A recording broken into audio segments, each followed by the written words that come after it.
Earlier today, AccuWeather's meteorologist Dan Kottlowski admitted that the results of climate change are actually factors that suppress hurricane development rather than accelerate it. Take a listen. AccuWeather hurricane expert Dan Kottlowski says there are questions about another major factor that could limit the frequency of hurricanes in the future.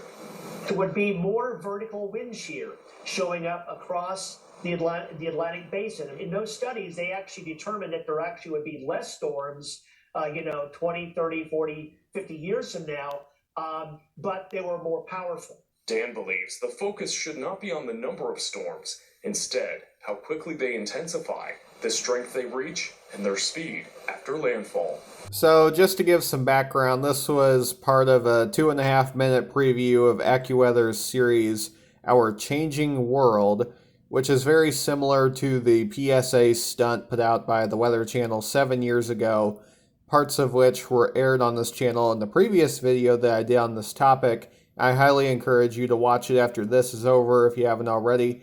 I will make an end screen for it, so just stick around until the end of the video. Also, while you're here, please like the video and hit subscribe if you haven't done so yet. Here is the rest of what Kottlowski said. It may take another 30 years or so before we really realize other factors that may be changing within our environment that may be having an impact on hurricanes. Yeah, who would have guessed that with less than 150 years of records and satellites being launched into orbit only in the past 65 years, that we should probably do more research before shutting down pipelines, closing factories, banning gasoline-powered vehicles, all in the name of climate change.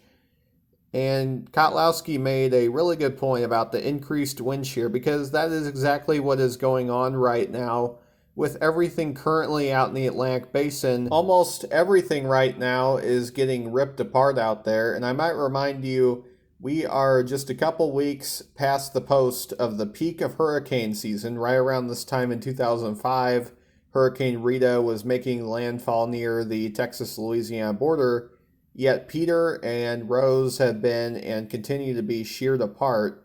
Meanwhile, this disturbance is getting clobbered by two high-pressure systems. The only one that really has a chance is this one, so let's talk about it, because there is conflicting data around exactly where it will go. The GFS takes it out to sea, while another model takes it right through the northern Lesser Antilles, the Virgin Islands, Puerto Rico, and eventually through the Bahamas. And for those who have interest in those areas, keep in mind we could easily be dealing with a hurricane, perhaps a relatively strong hurricane by the time it reaches the Caribbean. So we will continue to monitor that system on this channel, which I once again highly encourage you to subscribe to on whichever platform you're viewing it on, whether that is YouTube or Rumble or whatever, because the Weather Channel is becoming less and less informative, and unfortunately, AccuWeather is trailing them by around 7 years, but still going down the same path. Thanks for watching, and I'll have more coverage out before the end of the week.